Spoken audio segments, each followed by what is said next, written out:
Assalamualaikum warahmatullahi wabarakatuh. Halo pemirsa, apa kabar Anda hari ini? Semoga tetap semangat ya dalam berpuasa, lalu juga tetap produktif nih. Harus, walaupun puasa jangan sampai jadi lemas, jangan sampai jadi alasan kita jadi males-malesan ya. Harus tetap produktif nih. Apalagi selain bulan suci Ramadan menjadi ladang pahala kita ya. Dan kita juga di sini harus meningkatkan tadi keimanan ketakwaan kita dengan beribadah. Ini juga ditingkatkan, dan selain itu pikiran kita ini juga harus dikontrol loh pemirsa ya. Harus punya pikiran yang positif, yang sehat seperti itu. Karena sesuai juga dengan puasa kita menahan haus, lapar dan juga hawa nafsu, tapi pikiran kita ini juga harus dijaga. Nah, ini sangat menarik kalau kita berbicara tentang puasa dan juga pikiran, ini ternyata ada korelasinya nih. Hari ini akan kita bahas dalam psikologi populer dengan tema puasa dan mindfulness. Bersama narasumber saya yang sudah hadir, saya mau langsung sapa ada Mbak Siti Khosia MPSI,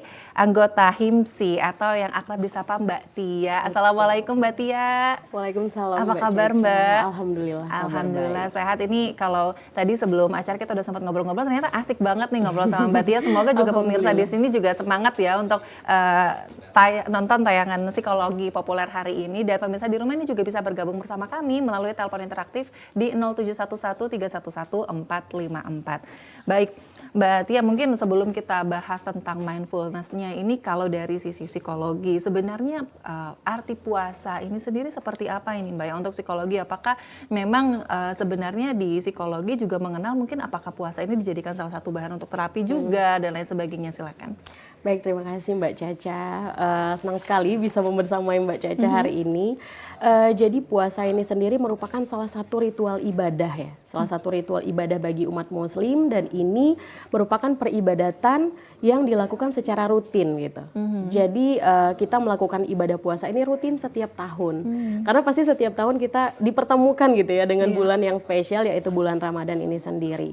Nah, kemudian kenapa puasa ini menjadi wajib? Karena memang ini sudah ada ayat dalam Al-Quran tersendiri yang memang membahas mengenai kewajiban kita sebagai umat muslim itu untuk menunaikan kewajiban kita dalam berpuasa Ramadan gitu. Nah, tentu Allah Subhanahu wa Ta'ala itu memerintahkan kita untuk melakukan semua hal yang diperintahkan, kemudian kita juga melakukan hal-hal yang sifatnya dilarang gitu ya. Itu tentu ada manfaatnya sendiri sebenarnya untuk kita. Contoh misalnya, kita diperintahkan untuk menunaikan ibadah puasa Ramadan. Kira-kira apa ya manfaatnya? Ternyata manfaat puasa itu sendiri kan holistik sekali ya Mbak ya. Holistik misalnya secara kesehatan fisik, secara biologi misalnya gitu. Kita diperintahkan untuk berpuasa karena ternyata organ tubuh kita itu juga butuh untuk beristirahat. Betul. Sehingga ketika kita puasa, kita memberi jeda bagi misalnya lambung kita gitu ya, untuk tidak mencerna makanan-makanan gitu. Sehingga membuat organ tubuh kita menjadi lebih sehat setelah kita berpuasa. Kemudian kalau misalnya dilihat dari sisi psikologis misalnya manfaatnya sendiri. Kalau kita pikir-pikir gitu ya, puasa itu kan kita menahan dan juga kita menjaga. Ada dua hal yang dilakukan, menjaga dan juga menahan.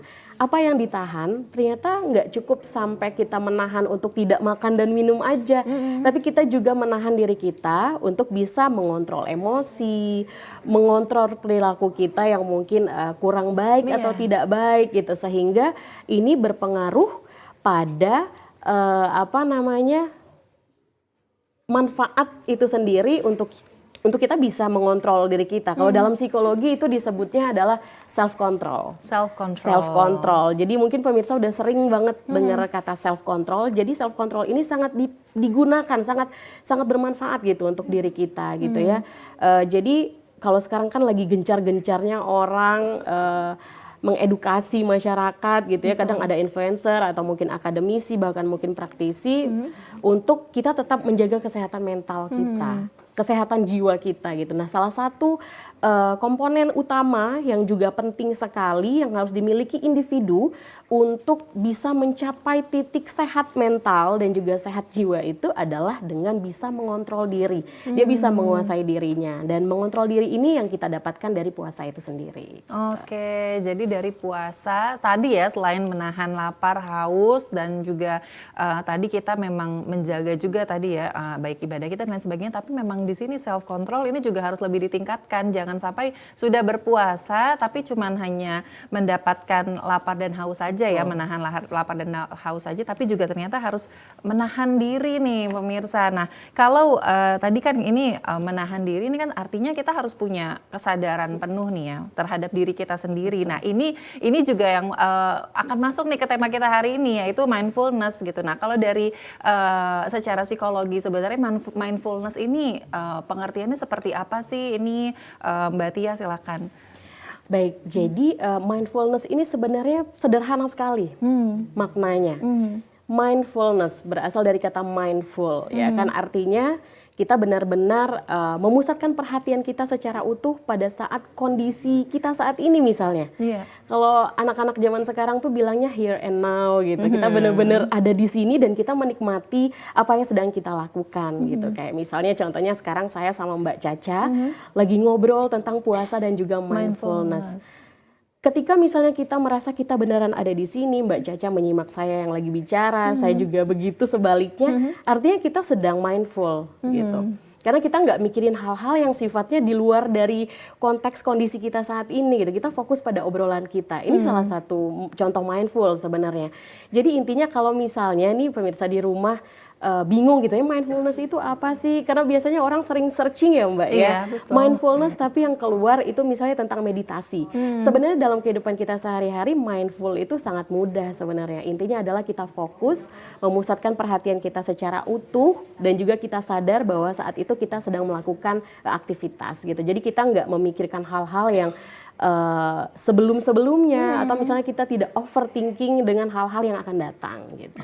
Oke, jadi ternyata sejauh ini selama ini mungkin ada banyak kesalahan pemahaman gitu ya terkait mindfulness ini gitu kan. Kalau mindfulness tadi dikaitkan biasanya dengan meditasi dan sebagainya, ternyata sesimpel dengan kita punya kesadaran terhadap kondisi yang memang kita fokuskan saat ini gitu kan ya. Nah, ini kalau kita melihat sendiri ya dari kondisinya sekarang ini, Mbak Tia melihat apakah ternyata sikap mindfulness ini sudah banyak diterapkan gitu untuk di lingkungan kita sehari-hari gitu ya. Kalau kayak Mbak Tia ini kan juga sebagai seorang dosen gitu ya. Kalau melihat gitu mungkin dari teman-teman mahasiswa gitu atau di lingkungan sekitar, apakah sebenarnya sudah semuanya menerapkan sikap mindfulness ini?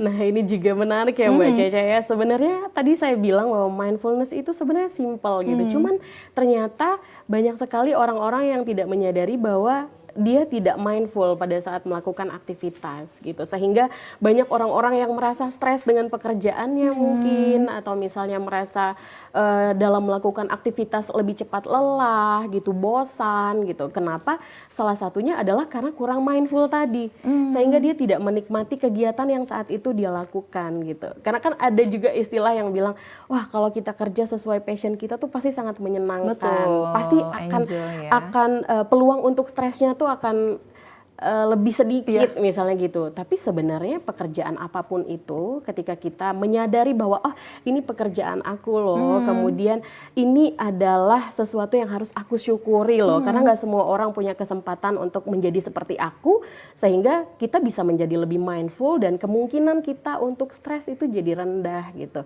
Karena sebenarnya mindful ini kan salah satu upaya atau komponen utama tadi supaya kita jadi lebih sehat mental. Kenapa orang yang mindfulness, orang yang mindful itu jadi lebih sehat mentalnya? Karena dia jadi lebih bisa meng-screening gitu. Oh ini hal yang seperti ini bisa membuat aku jadi berpikiran negatif, sebaiknya dihindari gitu. Atau mungkin oh ini hal yang memang harusnya sudah terjadi, oke, aku terima, ini pasti akan berlalu, misalnya seperti itu. Jadi cukup banyak ya orang-orang di sekitar kita yang sebenarnya belum begitu mindful gitu dengan apa yang dia lakukan gitu. Kenapa mindful ini sebenarnya simple seperti yang tadi Mbak Tia sampaikan ya untuk kita praktekkan sehari-hari gitu. Tapi kenapa sih terkesan sulit nih, atau mungkin pemirsa di rumah juga mungkin belum menerapkan sikap mindful ini. Kira-kira apa yang biasanya mendorong seseorang itu belum menerapkan sikap mindful, Mbak Tia? Baik, kenapa terkadang kita menjadi nggak mindful atau tidak menyadari bahwa kita bukan orang yang mindful gitu ya. ternyata kalau dalam perspektif Islam sendiri kita diajarkan tentang konsep bersyukur. Iya kan? Bersyukur. Sehingga kenapa orang-orang jadi tidak mindful? Karena dia tidak menerima sebenarnya atau kurang menerima tentang apa yang sudah dia dapatkan. Iya. Sehingga jadi cenderung kurang mengapresiasi apa yang sudah didapat gitu, mensyukuri hal apapun yang sudah dilewati gitu ya. Kemudian kalau dalam perspektif psikologi sendiri ada yang namanya self acceptance. Self acceptance. Iya, menerima diri. Iya kan, secara utuh gitu. Ketika seseorang sudah bisa menerima kondisi dirinya, biasanya akan cenderung lebih gampang untuk menjadi mindful. Karena dia udah menerima dirinya secara utuh gitu. Berbeda dengan individu yang mungkin dia tidak menerima kondisi dirinya gitu. Nah, ini akan sulit untuk mencapai mindfulness tadi gitu. Tapi, lebih ke seperti itu. Tapi mindfulness ini berbeda tadi ya dengan, kan kalau kita menerima diri kita dengan artian, dalam artian ya apapun perkataan orang kita sudah nggak peduli. Tapi mindfulness ini beda ya dengan sikap kita yang cuek, ya udahlah kita bodo amat, yang penting kita menerima diri sendiri. Atau sebenarnya kurang lebih sama nih pemikirannya juga seperti itu. Ini ya perbedaan antara cuek dengan orang yang sudah mencapai titik mindful. Sebenarnya tadi ya salah satu karakteristik orang yang sudah mencapai titik mindful itu adalah dia cenderung lebih santai.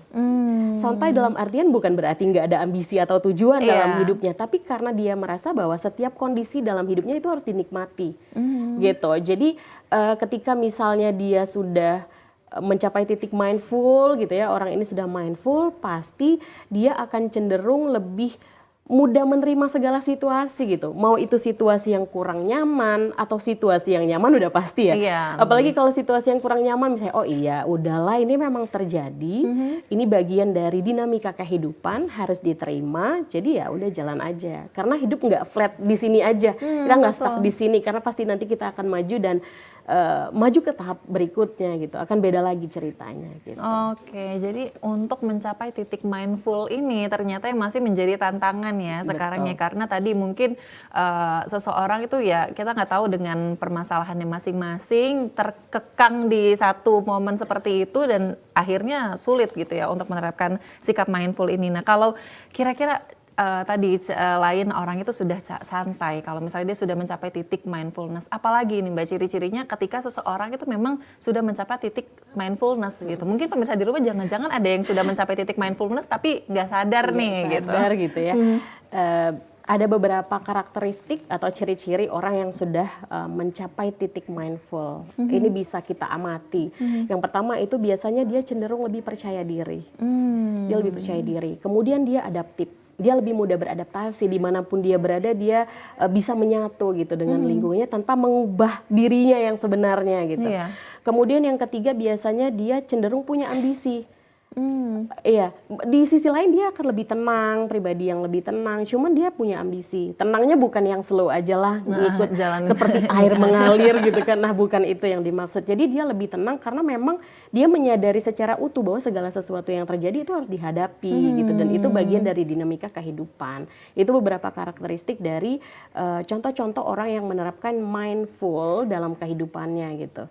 Jadi kalau tadi yang maaf nih saya bahas lagi juga tentang meditasi tadi ya. Jadi kalau mindfulness itu kan ada beberapa cara sebenarnya untuk kita mencapai titik mindfulness itu sendiri kan.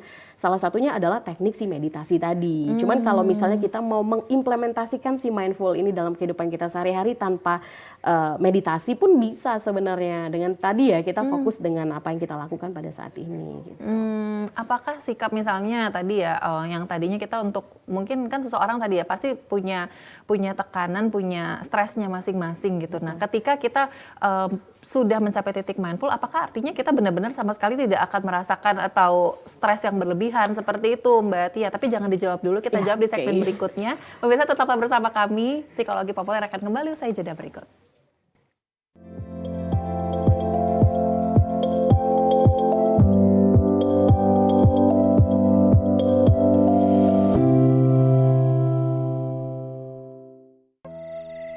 Abah, minggu depan Elis dan Evan ujian akhir kenaikan kelas. Wajib membeli buku latihan ujian dan buku ibu. Bang, sudah 3 hari emak juga belum dapat bayaran dari juragan kebon. Beras udah habis. Beras ini Ge, dikasih kucing mimin karena kayak sahur.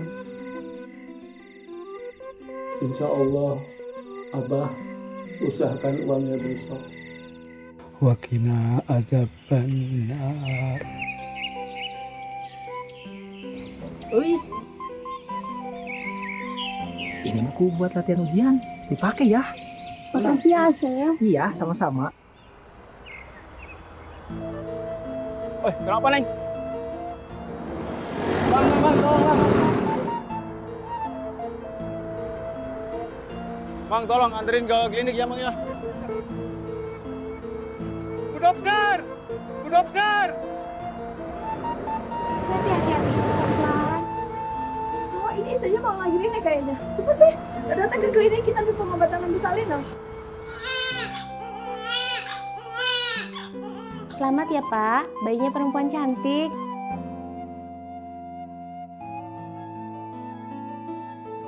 Ini yang bantu. Terima kasih Abah telah menolong. Abah, saya dan keluarga mengucapkan banyak terima kasih karena Abah menyelamatkan istri dan anak saya.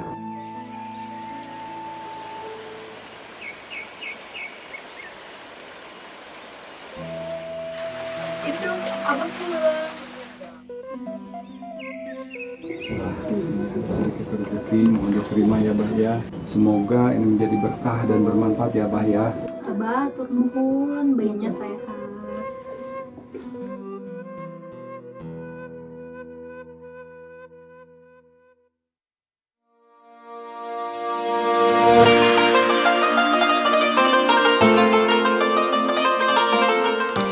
Assalamualaikum warahmatullahi wabarakatuh. Mari kita tingkatkan ketakwaan dan keimanan kita kepada Allah Subhanahu wa taala. Hindari dan tiadakan aksi balap liar yang merugikan generasi muda. Kita hindari aksi pelanggaran lalu lintas yang merugikan masa depan diri sendiri maupun orang lain. Selamat menunaikan ibadah puasa bulan Ramadan 1445 Hijriah. Semoga amalan ibadah kita berguna untuk diri kita, masyarakat, bangsa, dan negara. Billahi taufiq wal hidayah. Wassalamualaikum warahmatullahi wabarakatuh.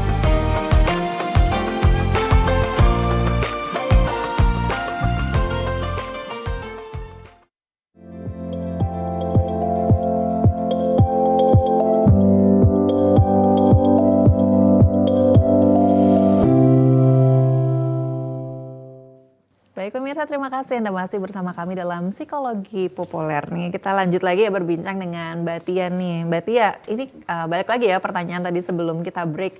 Kalau orang yang sudah mencapai titik mindfulness, apakah kemungkinan ia untuk terkena stres itu memang tidak mungkin lagi? Maksudnya artinya karena tadi kan dia sudah santai, ya mengalir aja dan fokus sekarang aja gitu. Apakah dia tidak akan stres lagi nih Mbak dengan permasalahan yang ada? Silakan. Ini juga banyak sih ya pertanyaan yang kayak gini. Apakah ketika misalnya kita sudah mencapai titik mindful itu kita nggak akan pernah stres dan nggak akan ketemu dengan permasalahan dalam hidup misalnya gitu. Sebenarnya stres itu akan tetap ada gitu, sumber stresor lebih tepatnya. Sumber stresor itu akan tetap ada, cuman yang membedakan orang yang sudah mencapai titik mindful dengan yang belum, itu adalah biasanya orang yang sudah mencapai titik mindful itu dia jadi lebih mudah mengatasi sebelum permasalahan itu ada. Jadi dia udah tahu, oh ini nih sesuatu yang akan membuat aku jadi bermasalah nih, mungkin akan jadi stres atau kepikiran, overthinking. Nah dia akan cenderung menghindari itu, mencari solusi lebih tepatnya.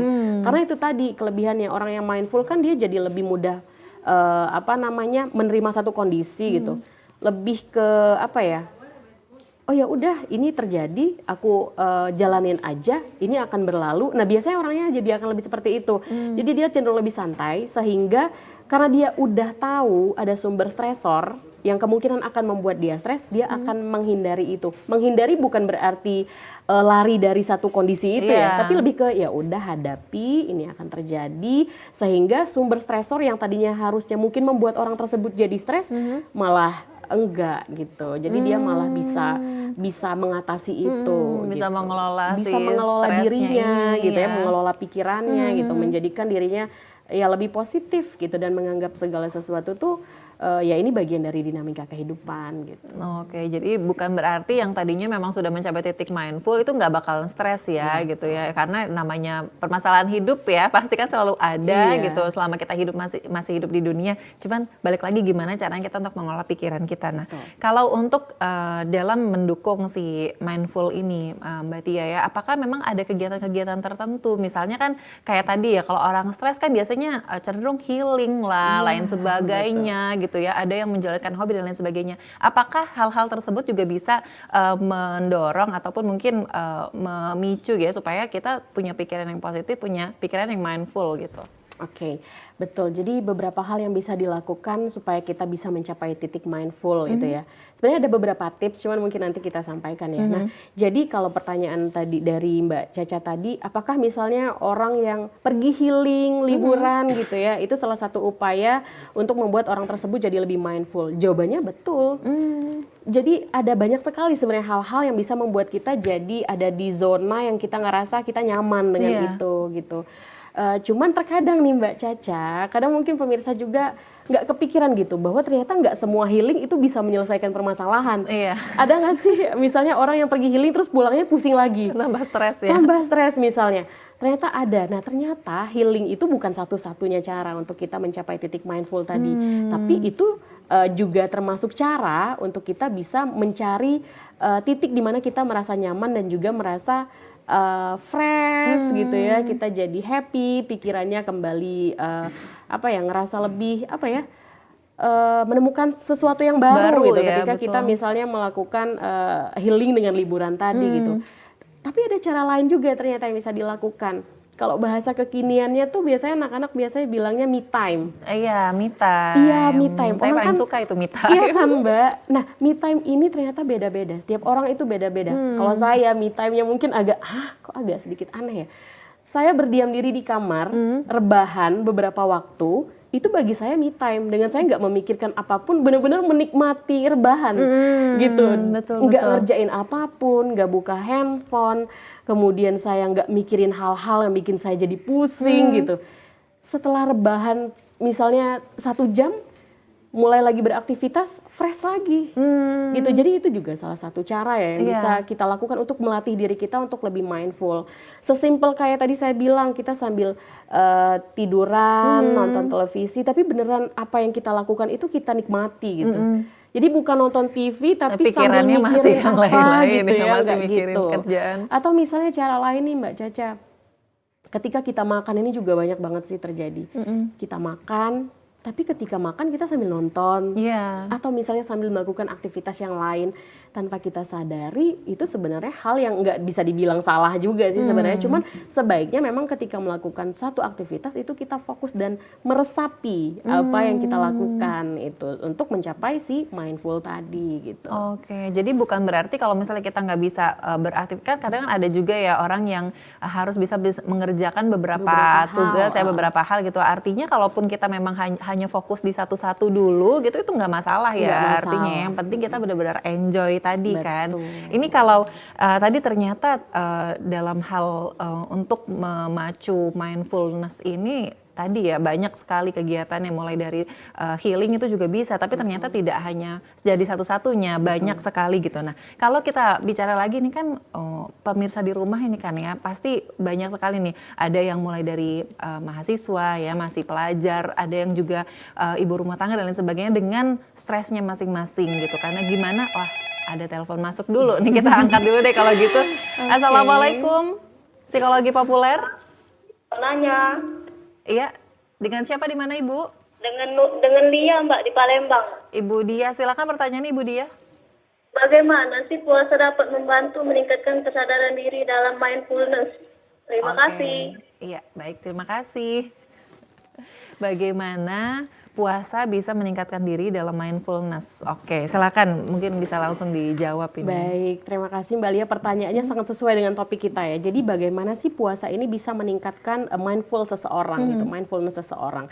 Jadi yang perlu kita pahami bahwa ternyata dalam berpuasa itu ada beberapa hal yang kita lakukan. Yang pertama tadi adalah kita menahan, lalu kemudian yang kedua adalah kita menjaga. Menahan apa? kita nggak cuman menahan diri untuk tidak makan dan tidak minum, tapi kita juga menahan diri kita untuk tidak berpikir negatif, tidak melakukan perlakuan atau perbuatan-perbuatan yang tidak baik, seperti misalnya ngomongin orang, misalnya gitu, betul. atau misalnya ya banyak ya contoh perilaku yang tidak Negatif baik ya. gitu, sehingga itu melatih diri kita untuk bisa jadi lebih mengontrol, kita jadi lebih bisa mengontrol diri. Tadi yang saya bilang self control tadi, sehingga ketika kita melakukan ibadah puasa selama 30 hari nih, kita menahan diri terus untuk tidak melakukan hal-hal yang tidak baik Betul. tadi, karena kita menahan dan juga menjaga. Ini akan membentuk satu habit.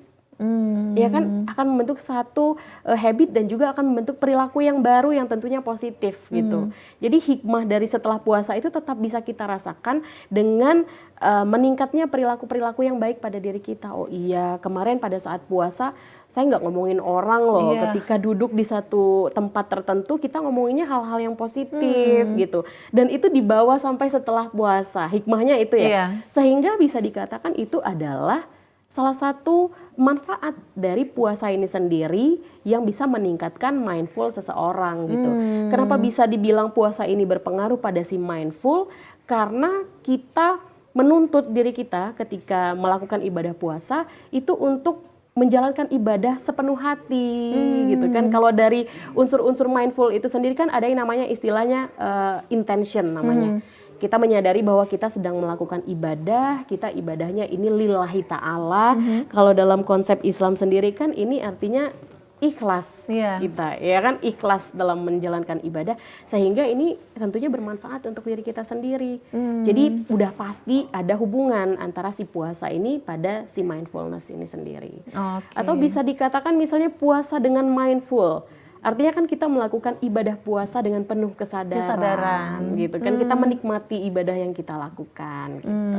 Oke, sudah dijawab ya Mbak Lia ya. Dan pemirsa di rumah yang lain juga bisa bergabung bersama kami melalui telepon interaktif di 0711 311 454. Ini sekalian kita lanjutin juga deh kalau kayak gitu pertanyaan dari Mbak Lia tadi kan, artinya puasa dan mindfulness ini ada unsur-unsur tersendiri yang berkaitan. Salah satu tadi yang sudah di-mention adalah intention atau ikhlas tadi ya. Nah, selain itu apakah ada unsur-unsur lain juga ini Mbak Tia yang memang ternyata oh iya puasa dan juga mindful ini ada kaitannya loh, dengan berpuasa kita memang benar-benar bisa meningkatkan mindful. Silahkan. Iya betul, jadi saya mengutip dari salah satu filsuf Indonesia ya, dia dosen filsafat di salah satu perguruan tinggi negeri di Yogyakarta.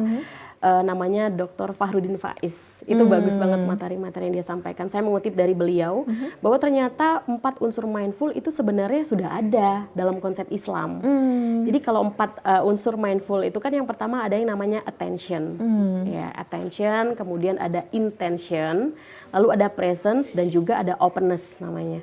Kalau attention itu sendiri artinya kita, itu tadi Mbak, kita menyadari secara utuh, kita memusatkan perhatian kita pada aktivitas yang saat itu kita lakukan.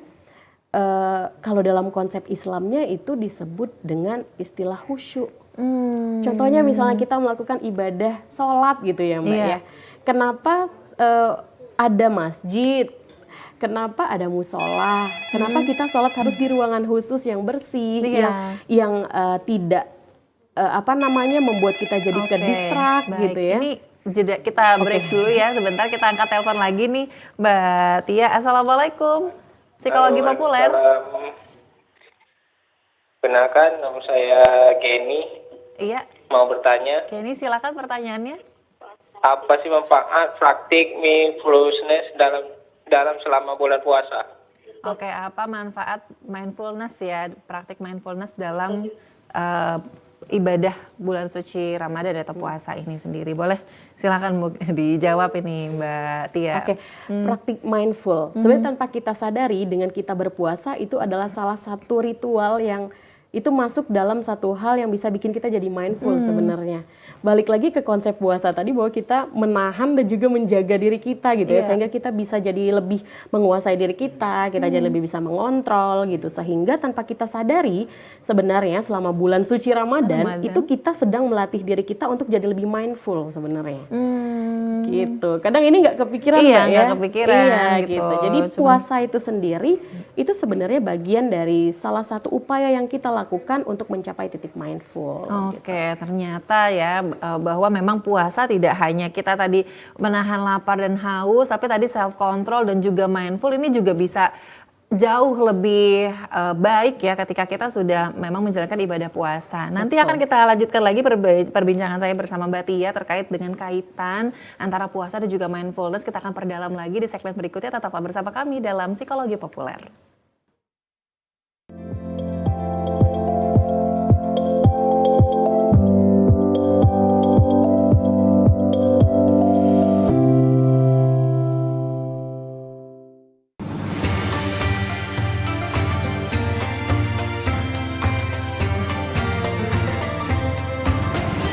Assalamualaikum warahmatullahi wabarakatuh.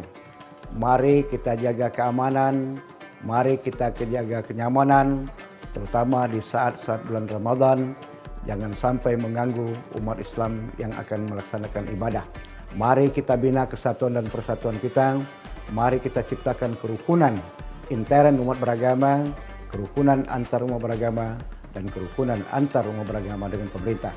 Saya yakin kalau ini sudah kita lakukan, maka keamanan dan kenyamanan kita akan terjamin tanpa menghiraukan sesuatu apapun yang akan membuat kita menjadi tidak nyaman.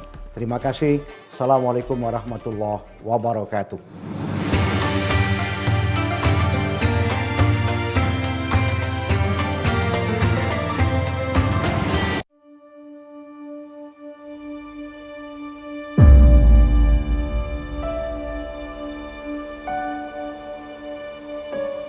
Kami menyadari perjuangan kami tak lagi mengangkat senjata. Daratnya turun, gitu ya. Melainkan tentang bagaimana meneruskan cita-cita bangsa, menciptakan generasi cerdas yang bermartabat. Kami yakin semua bisa dicapai. Berinovasi menjadi solusi, karena masa depan bangsa ini diciptakan oleh apa yang dikerjakan hari ini, bukan esok hari.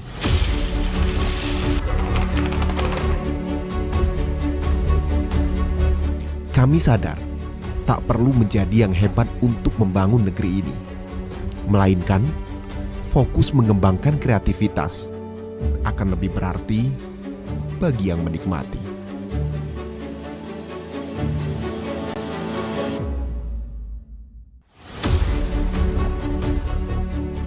Terkadang, realita tidak semudah yang dibayangkan.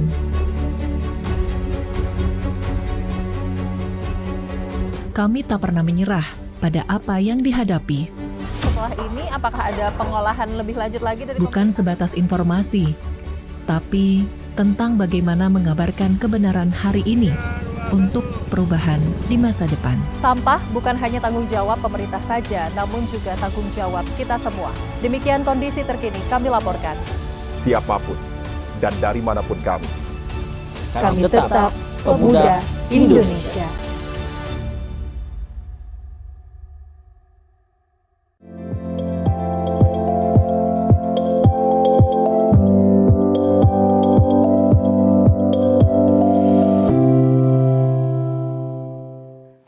Baik, terima kasih Anda masih menyaksikan Psikologi Populer. Kita lanjutkan lagi perbincangan saya bersama Mbak Tia, dan pemirsa di rumah juga bisa bergabung bersama kami melalui telepon interaktif di 0711311454. Baik, Mbak Tia, kalau tadi kaitan puasa dan juga mindfulness ternyata kan unsurnya ada 4 tadi yang sudah dibahas sedikit. Itu attention, boleh dilanjutkan lagi nih Mbak terkait dengan kesadaran, atau kalau kita mungkin bahasa ini kalau kita beribadah tuh khusyuk dan lain sebagainya. Silakan ini Mbak. Oke, ada yang namanya attention ya. Jadi attention ini adalah titik di mana kita sadar, perhatian kita benar-benar dipusatkan pada kondisi saat itu gitu. Kalau dalam Islam kan ini konsep dari khusyuk sebenarnya kan, kayak tadi contoh, kita ngambil contoh sholat misalnya gitu. Kenapa kita kalau sholat itu harus di tempat yang bersih, tempat yang kalau bisa tidak dilewati orang lalu lalang gitu kan? Karena supaya kita bisa mencapai titik khusyuk tadi gitu. Jadi dengan kita beribadah dengan khusyuk, itu juga tentunya melatih kita untuk jadi lebih fokus gitu. Jadi kadang tanpa kita sadari sebenarnya hal-hal yang sesimpel kayak misal kita selalu ibadah sholatnya selalu fokus, selalu khusyuk, itu tuh akan berpengaruh gitu pada perilaku kita sehari-hari gitu. Bisa jadi dalam melakukan hal yang lain kita juga akan cenderung lebih fokus gitu. Kemudian ada yang kedua namanya intention. Jadi memang kita menyadari bahwa kalau tadi contohnya di sholat ya, intention itu kita benar-benar secara sadar gitu ya, kita melakukan sesuatu, kita memahami motif apa sih motif kita melakukan ini, untuk apa, misalnya gitu, oh saya sholat ya karena saya adalah umat Islam, ini merupakan kewajiban saya harus melakukan kewajiban saya sebagai hamba Allah misalnya gitu. Kita melakukannya dengan khusyuk tadi gitu, dengan khusyuk, dan juga kalau intention ini kan ikhlas ya. Kita melakukan segala sesuatu itu benar-benar dari hati, dengan lapang dada, dengan ikhlas gitu. Kita break dulu lagi, ada telepon masuk, kita angkat dulu. Assalamualaikum, psikologi populer. Waalaikumsalam. Iya, dengan siapa di mana? Dengan Nika di Palembang. Oke, silakan pertanyaannya untuk Mbak Tia. Oke Mbak, saya mau tanya. Ada nggak sih tips untuk tetap tenang dan fokus selama menjalani puasa? Dan kira-kira gimana praktik mindfulness ini tuh bisa membantu meningkatkan kualitas spiritual kita selama bulan puasa itu, Mbak? Oke, itu saja? Iya Mbak, terima kasih. Iya, baik Tika atas pertanyaannya.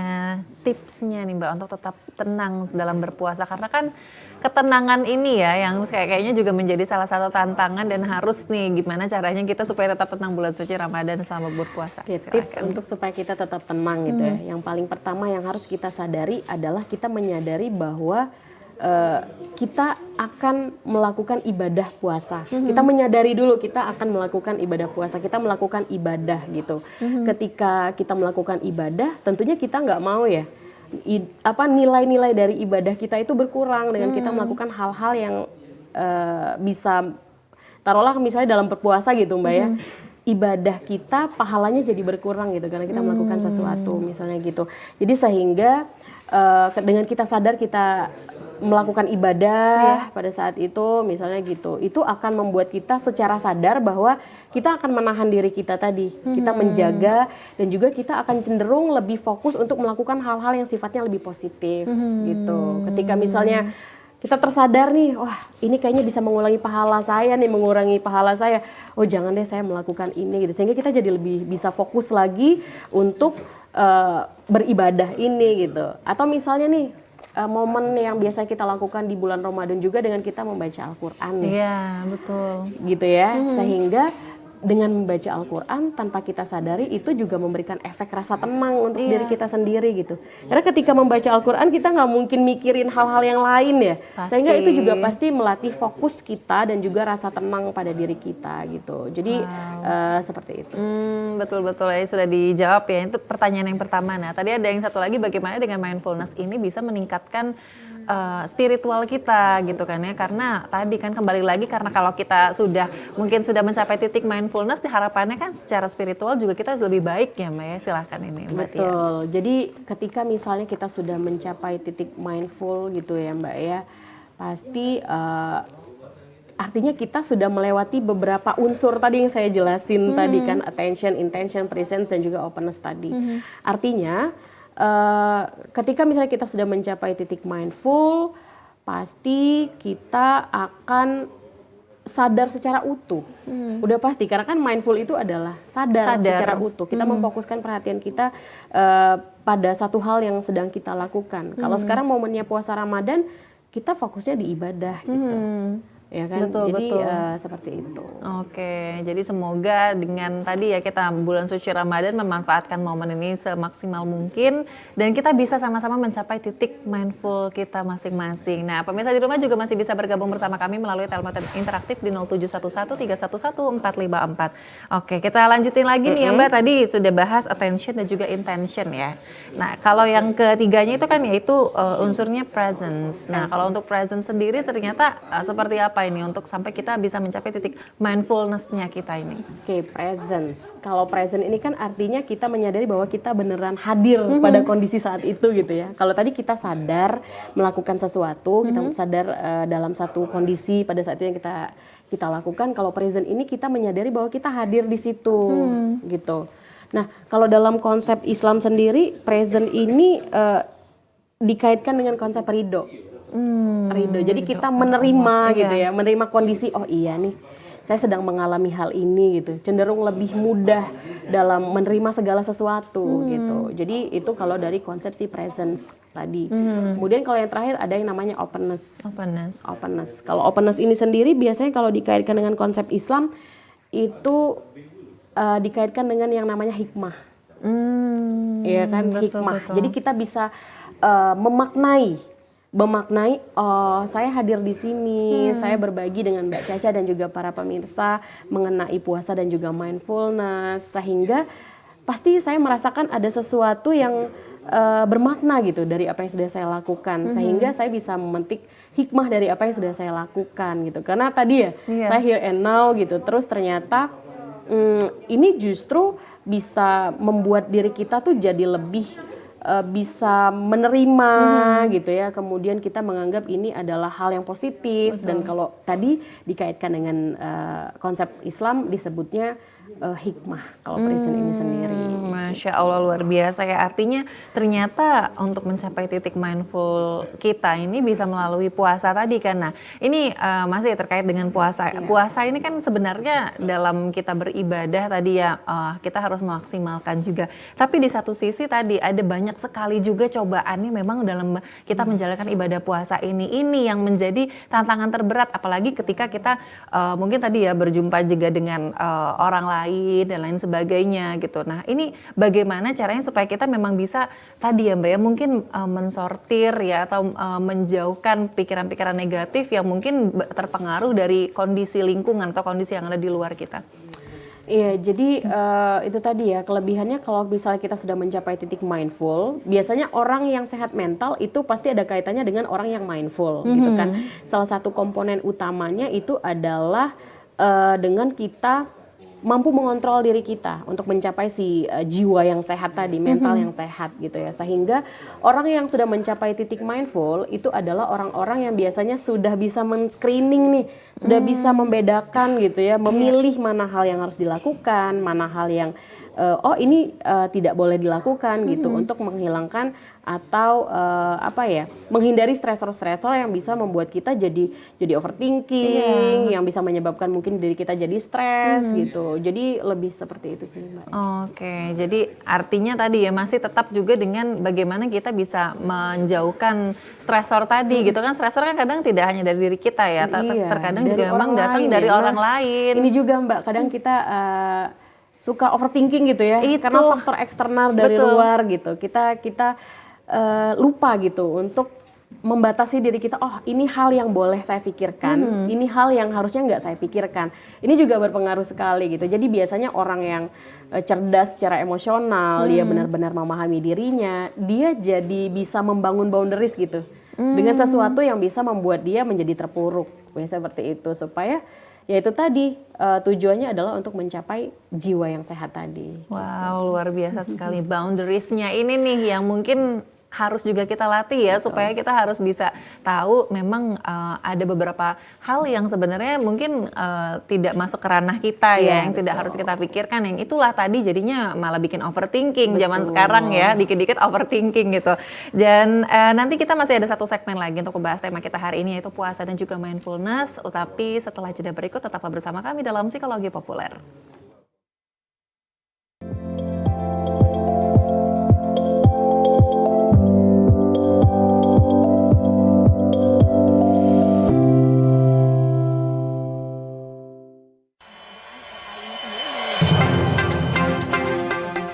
Banyak sekali teknologi berbasis kecerdasan buatan yang bisa kita manfaatkan. Menyajikan isu-isu aktual, sosialisasi kebijakan yang menyangkut kepentingan publik. Artinya memberikan ruang kepada peserta didik untuk berkembang sesuai dengan keinginan mereka, sesuai dengan passion mereka, bakat dan minat mereka. Semuanya bisa Anda simak dalam dialog suara Sriwijaya. Setiap orang mempunyai kesempatan ya untuk berpartisipasi dalam politik atau menjadi pengurus politik. dengan menghadirkan narasumber yang berkompeten dari kalangan akademisi, tokoh masyarakat, maupun birokrasi. Pencegahan dilakukan dengan cara mendeteksi potensi-potensi korupsi, dan kemudian dari deteksi itu maka akan terlihat hal-hal apa yang perlu dilakukan perbaikan.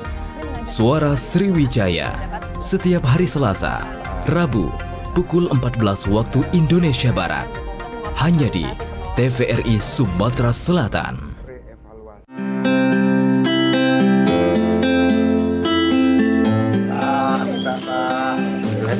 Telah lengkap kalau bukuan kita hari ini. Coba jengok lagi, Kak. Kelimpungan atau Yang manis? minum atau yang manis bisa. Ada, ya? Ada ya. Kita jalan dulu berarti balik ini. Kakak. Maaf kakak.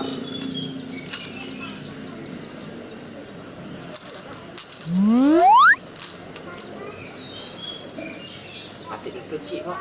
Duit besar dah apa, Pak? Duit tinggal selembar, tinggal 50. Nggak apa-apa lah, Kak, anjuk lah. Ini kan di bulan Ramadan. Ya bukannya apa, bulan Ramadan. Kita ni mas nak ngejo ke besok nak makan apa? Mana ini dinjuk ke galo? Nak minta sosok tak mungkin. Jangan cak itulah, Kak. Kalau di bulan Ramadan, aman kita sedekah, itu bakal diganti 10 kali lipat lebih-lebihnya lagi. Kasihlah.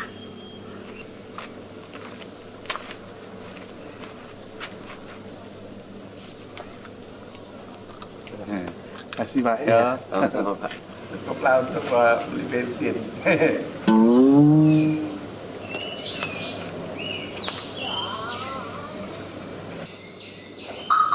Ya. Ada mobil ya, Kak?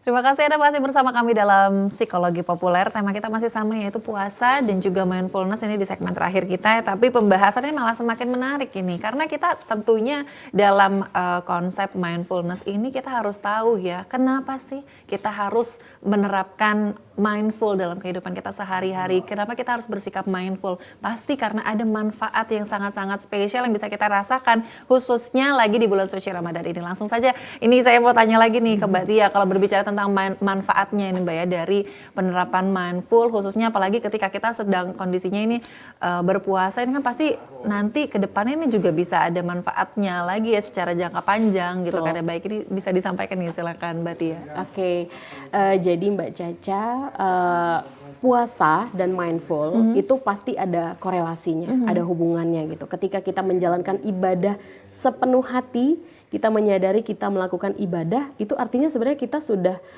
menuju mindful tadi gitu. Jadi ketika kita menjalankan ibadah dengan mindful, maka ini tentu akan memberikan manfaat yang sangat luar biasa untuk kita sebagai individu maupun mungkin untuk orang lain yang ada di sekitar kita gitu. Jadi manfaat puasa yang mindful itu sendiri sangat holistik gitu. Jadi kalau dalam perspektif psikologi, beberapa hal yang bisa kita petik, yang bisa kita rasakan manfaat dari puasa yang mindful itu adalah, pertama, kita menjadi pribadi yang lebih bersyukur, ya kan? Kita jadi mensyukuri hal-hal yang mungkin itu dianggap kecil, tapi ternyata dengan hikmah kita berpuasa secara mindful, kita jadi lebih bisa menghargai hal-hal yang dulu kita menganggapnya itu sepele, tapi wah ini sangat berharga gitu. Jadi kita menjadi lebih pribadi yang lebih bersyukur. Betul. Kemudian yang kedua, dengan berpuasa secara mindful itu akan membentuk habit yang positif tentunya.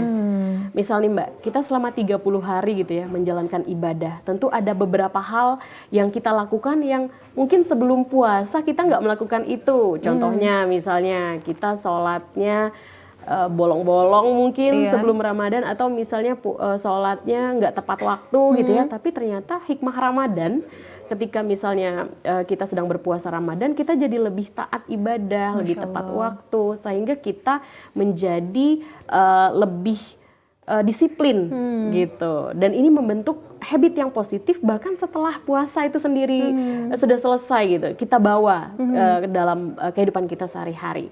Kemudian akan lebih mudah mengelola emosi, Mbak. Kenapa? Itu tadi ya maknanya. Jadi selama 30 hari kita menahan diri untuk tidak berpikir negatif, kita menahan diri untuk tidak berperilaku buruk. Karena kan kalau dalam psikologi itu ada istilah yang mengatakan bahwa untuk membentuk habit yang positif kita butuh waktu paling tidak 21 hari. Iya, betul. Sehingga itu setuju. menjadi satu habit tertentu gitu. Apalagi kalau kita 30 hari. gitu ya. Jadi tentu dengan kita melakukan ibadah puasa dengan mindful ini akan membentuk habit yang positif. Gitu. Kemudian yang lainnya adalah kita jadi bisa mengelola stres kita. Gitu. Karena kan tanpa kita sadari nih ya, kita menjaga untuk tidak marah-marah, menjaga diri untuk menahan emosi negatif kita. Selama Ramadan misalnya kita lakukan itu tanpa kita sadari, kita jadi lebih bisa mengontrol stres, mengontrol emosi kita gitu. Jadi tentu itu akan berefek pada kesehatan mental kita. Makanya kenapa orang-orang yang ingin sehat jiwa dan juga mentalnya itu salah satunya adalah dengan mampunya dia dalam mengontrol dirinya gitu. Jadi peran si self control dalam puasa ini sendiri, manfaat dari puasa ini sendiri itu sangat besar bagi kesehatan mental gitu. Keren banget ya, artinya dengan manfaat yang luar biasa gitu kan dalam kita bulan suci Ramadan tadi menerapkan menjalankan ibadah puasa, lalu juga tadi kita bisa menahan diri, artinya ada manfaat nih yang bisa kita rasakan dan bisa kita bawa. Jangan sampai ini tadi kita hanya fokusnya di bulan suci Ramadan saja, tapi kedepannya justru malah balik lagi ya ke settingan awal. Wah, jangan-jangan nih Mbak Caca, kalau misalnya kan sering ada nih di lingkungan kita gitu, bahkan ada orang yang bertanya dengan ustadz atau ustazah gitu, kenapa ada orang yang ibadahnya kayaknya lebih dari kita gitu, lebih taat, mungkin dari tampilannya juga kayaknya lebih religius gitu, tapi ternyata sifatnya nggak bikin orang di sekitarnya nyaman misalnya gitu. Wah, jangan-jangan ini tipikal individu yang dalam melaksanakan ritual ibadahnya itu tidak mindful gitu, sehingga hal-hal yang harusnya manfaatnya itu bisa diimplementasikan dalam berperilaku sehari-hari ini tidak terlihat gitu. Makanya kadang ada ya yang bilang, kenapa ya kayaknya dia lebih religius dari saya tapi kok perilakunya kayak lebih buruk dari saya misalnya gitu. Walaupun kita nggak boleh judgement ya, cuman kadang ada gitu di circle kita yang seperti itu gitu. Jadi semoga kita termasuk orang-orang yang dalam melaksanakan ibadah itu benar-benar khusyuk, mindful gitu ya, sehingga ini bisa berdampak atau terefleksi dari perilaku kita. Apalagi kalau ibadah tadi kan ya sangat bukan hanya kita menjalankan kewajiban kita aja ya, misalnya kayak ibadah puasa atau sholat dan lain sebagainya, bukan hanya menjalankan ibadah kita hanya karena kewajiban, tapi ternyata itu juga memang menjadi ya salah satu bentuk komunikasi kita juga gitu kan kepada Allah Subhanahu wa taala, dan juga mungkin apalagi dengan puasa ini ya, karena tadi kan selain kita tadi sudah bisa mengontrol diri ya, dengan puasa ini kan tidak hanya menahan lapar dan haus saja.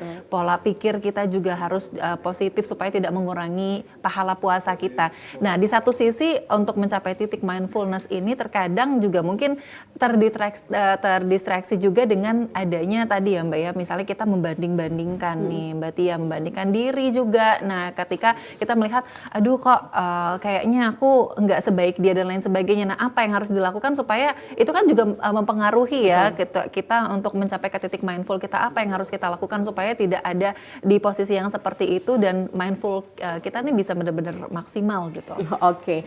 Jadi ini yang kadang terlupakan ya. Orang-orang kadang lebih fokus keluar gitu. Melihat dia udah mencapai apa ya, kok dia bagus banget ya, kok dia udah ada di titik ini ya. Kita lupa melihat ke diri kita bahwa kita udah berjalan sejauh ini, kita udah berkembang dan berproses sampai di titik ini gitu ya. Itu kadang yang sering orang lupa. Salah satu penyebab orang yang merasa stres itu kan salah satunya overthinking. Kenapa bisa overthinking? Karena dia memikirkan hal-hal yang sebenarnya itu di luar dirinya bisa jadi. Dengan apa misalnya dia membandingkan diri dengan orang lain gitu, sehingga untuk mencapai titik mindful itu kayaknya jadi susah ya. Jadi hal yang bisa kita lakukan untuk supaya kita tidak terdistract dengan tidak memikirkan apa kata orang, atau misalnya kita tidak membandingkan diri kita dengan orang lain, adalah dengan kita fokus ke dalam diri kita dulu deh, gitu. Kadang kan ada orang-orang yang lebih suka mengkoreksi orang lain, misalnya contohnya gitu, tapi lupa mengkoreksi ke dirinya sendiri gitu. Jadi salah satu cara yang bisa dilakukan untuk melatih mindful pun adalah dengan kita fokus memperhatikan diri kita dulu. Ada beberapa hal yang perlu diubah nggak ya dari diri kita, dari perilaku kita, ada yang bikin orang nggak nyaman nggak ya? Atau misalnya sesimpel kita mikir, apa sih untungnya kita membandingkan diri kita dengan orang lain, misalnya gitu. Ternyata banyak orang yang justru melihat kita, bahkan menjadikan diri kita sebagai pembanding. Tapi kita nggak ngeh gitu, bahwa kita ternyata mungkin sehebat itu, atau misalnya sespesial itu gitu. Karena kita nggak mencintai diri kita tadi, kita lupa bahwa kita berharga, makanya itu tadi susah kita untuk mencapai titik mindful. Intinya adalah kita harus fokus dulu ke dalam diri kita. Kalau keluar itu kita memberikan kebermanfaatan aja deh, nggak usah membandingkan diri kita dalam hal yang negatif gitu. Juga ya. Iya, tapi bukan berarti kita tidak perlu membandingkan diri dengan orang lain dalam hal yang positif. Boleh banget kalau misalnya kita melihat orang, wah dia kok bisa sukses ya, kira-kira apa sih hal-hal yang dia lakukan gitu sehingga dia bisa mencapai titik karir yang luar biasa. Tetap ada ambisi gitu. ya. Ada ambisi, tapi kan kita melihatnya dari perspektif yang lebih positif. Itu nggak menyakiti diri kita, nggak bikin kita jadi positive thinking, nggak bikin kita jadi sakit hati gitu kan. Justru itu memicu motivasi kita untuk sama hebatnya dengan orang tersebut. Karena tadi konsep mindful ini kan tetap ada ambisi tadi ya, tetap ada harapan, tetap ada cita-cita, bukan yang arti mengalir aja kayak air, tapi tetap ada ambisinya gitu. Jadi jangan sampai karena dibilangnya mindful ini orangnya santai. Jadi ya udah ya santai tanpa mikirin ke depannya gimana itu jangan. Tetap harus ada target dan lain sebagainya. Nah kalau orang yang sudah mencapai titik mindful ini juga ya Mbak Tia, apakah artinya dia juga tidak emosional? Maksudnya dalam artian tidak mudah terpancing amarahnya, lebih sabar dan lain sebagainya ini Mbak Tia? Sebenarnya itu kaitannya dengan respon ya. Kalau misalnya ada stimulus, orang datang tiba-tiba marah-marah ke kita. Kalau misalnya respon kita jadi terbelalak, misalnya kaget, itu normal. Cuman biasanya orang yang sudah mencapai titik mindful itu akan lebih cenderung lebih tenang. Kayak, oke, ini ada yang datang marah-marah, misalnya contohnya, ini kenapa ya? Jadi dia menelaah terlebih dahulu dan cenderung lebih bisa meregulasi emosi gitu. Jadi biasanya untuk memunculkan reaksi yang lebih aktif gitu ya secara emosional, biasanya bisa lebih dia tahan gitu. Itu tadi, karena konsepnya kalau orang yang mindful itu kan lebih tenang tadi ya. Cuman bukan berarti orang yang udah mindful nggak bisa marah. Enggak. Aduh, kamu nggak mindful nih gara-gara marah-marah. Gara-gara marah sebenarnya enggak. Justru marah itu adalah reaksi emosi yang normal gitu. Jadi intinya orang yang mindful bukan berarti orang yang pasti akan terhindar dari permasalahan dalam hidupnya. Bukan berarti dia nggak bisa atau nggak diperbolehkan untuk marah. Ya, dia mungkin marah tapi mungkin dengan cara yang lebih elegan dan bisa diterima. Orang bisa menangkap, oh ini dia marah hanya dengan diem.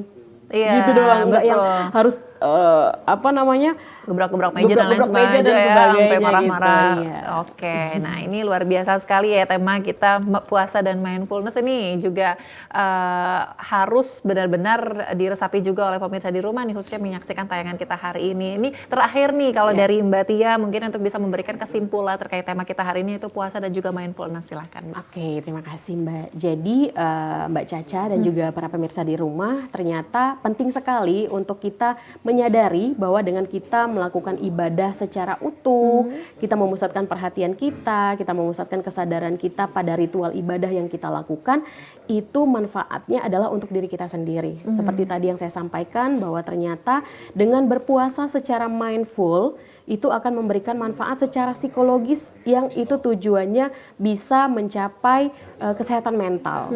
Misalnya contohnya kita jadi lebih bisa mengontrol diri, meregulasi emosi, kita jadi lebih bisa mengelola stres, dan juga kita jadi lebih bersyukur. Amin. Nah, luar biasa ya perbincangan bersama Mbak Tia terkait tema kita yaitu puasa dan juga mindfulness. Ini benar-benar memberikan insight baru ya, khususnya apalagi ketika kita dalam menjalankan ibadah puasa harus bisa lebih mindful supaya nanti juga bisa kita terapkan ke depannya gitu ya, keseriusan kita, kesadaran diri kita dan juga kehusyuan kita nih terhadap hal yang memang kita lakukan dalam keseharian kita tentunya. Terima kasih Mbak Tia sudah memberikan ilmunya hari ini, sharing-sharing di psikologi populer. Insya Allah bermanfaat, tentunya sehat selalu. Amin. Dan pemirsa, itulah tadi akhir perbincangan saya bersama Mbak Tia terkait tema kita hari ini, yaitu puasa dan mindfulness. Jangan lupa untuk selalu menerapkan konsep mindful dalam keseharian kita. Akhir kata saya Nurhadisya Pratiwi pamit. Wassalamualaikum warahmatullahi wabarakatuh. Sampai jumpa.